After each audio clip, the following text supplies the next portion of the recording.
ಮಹಾರಾಜ ಸುಬಾಹು ನೀನು ಕ್ಷಾತ್ರಧರ್ಮದಂತೆ ಯುದ್ಧ ಮಾಡಿದೆ, ಅದರಲ್ಲಿ ದೋಷವೇನೂ ಇಲ್ಲ.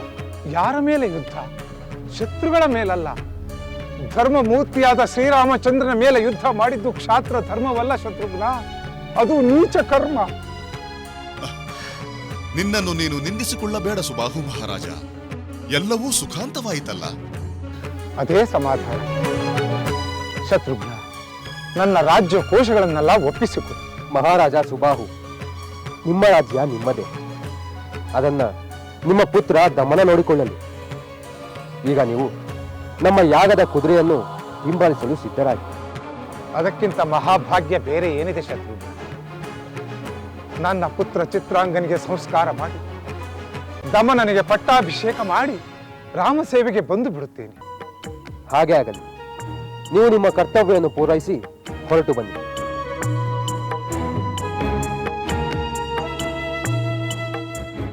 ಜೈ ಶ್ರೀರಾಮ್, ಜೈ ಶ್ರೀರಾಮ್, ಜೈ ಶ್ರೀರಾಮ್, ಜೈ ಶ್ರೀರಾಮ್, ಜೈ ಶ್ರೀರಾಮ್, ಜೈ ಶ್ರೀರಾಮ್.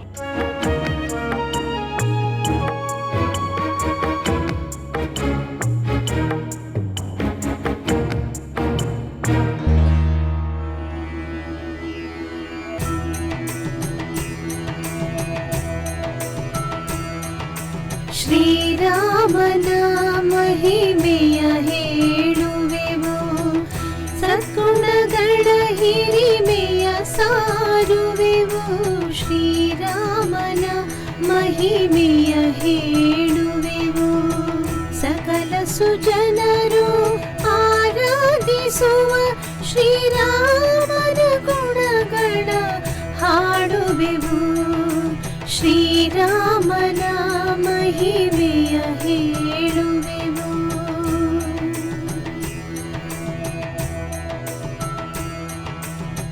ಮಂತರಿ ಕೈಕೇಯಿಗೆ ಮಾಡಿದಳು ದುರ್ಬುದ್ಧಿ ಬೋಧನೆಯ,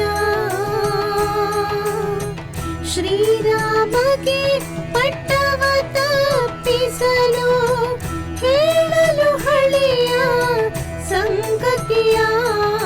ಶ್ರೀರಾಮನ ಮಹಿಮೆಯ ಹೇಳುವೆವು.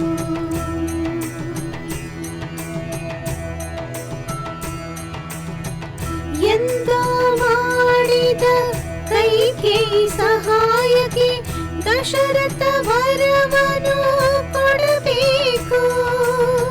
ಭರತಕ್ಕೆ ಪಟ್ಟವ ಕಟ್ಟಲೇಬೇಕು. ರಾಮನು ಕಾಡಿಗೆ ನಡಿಬೇಕು. ರಾಮನು ಕಾಡಿಗೆ ನಡಿಬೇಕು. ಶ್ರೀರಾಮನ ಮಹಿಮೆಯ ಹೇಳುವೆವು.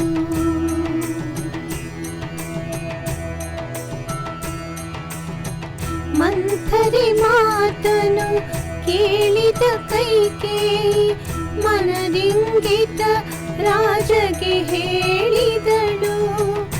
ರಾಜನು ಮೂರ್ಛೆಯ ಹೋಗಿರಲು ರಾಮನು ನಿರ್ವಿಕಾರದಿರುತ್ತಿರಲು. ಶ್ರೀರಾಮನ ಮಹಿಮೆಯ ಹೇಳುವೆವು, ಸದ್ಗುಣಗಳ ಹಿರಿಮೆಯ ಸಾರುವೆವು. ಶ್ರೀರಾಮನ ಮಹಿಮೆಯ ಹೇಳುವೆವು, ಸಕಲ ಸುಜನರು ಆರಾಧಿಸುವ ಶ್ರೀರಾಮನ ಗುಣಗಳ ಹಾಡುವೆವು. ಶ್ರೀರಾಮನ ಮಹಿಮೆಯ ಹೇಳುವೆವು.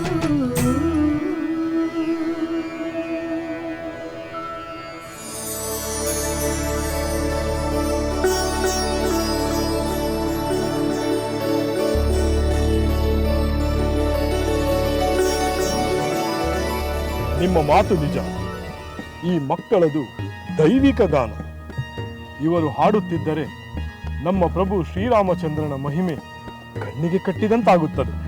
ಅದಕ್ಕೆ ನೀವು ಕೇಳಬೇಕೆಂದು ನಾನು ಬಯಸಿದ್ದು. ಈ ಗಾನವನ್ನು ಶ್ರೀರಾಮಚಂದ್ರ ಪ್ರಭು ಕೇಳಿದರೆ ಒಳ್ಳೆಯದಲ್ಲವೇ? ನಿಜ, ನನಗೂ ಹಾಗೆ ಅನಿಸುತ್ತದೆ. ಅದಕ್ಕೆ ನಾನು ಪ್ರಯತ್ನ ಪಡುತ್ತೇನೆ. ಯಾಗದ ಸಮಯದಲ್ಲಿ ಈ ಮಕ್ಕಳು ಹಾಡುವುದಕ್ಕೆ ನಾನು ಅನುಕೂಲ ಮಾಡಿಕೊಡುತ್ತೇನೆ. ಅಷ್ಟರಲ್ಲಿ ಈ ಮಕ್ಕಳು ಎಲ್ಲಿ ಬಿಡಾರ ಹೂಡಿದ್ದಾರೆಂದು ತಿಳಿದು ನನಗೆ ಬಂದು ತಿಳಿಸಿ. ಖಂಡಿತ ತಿಳಿಸುತ್ತೇನೆ ಅಮಾತ್ಯರೇ.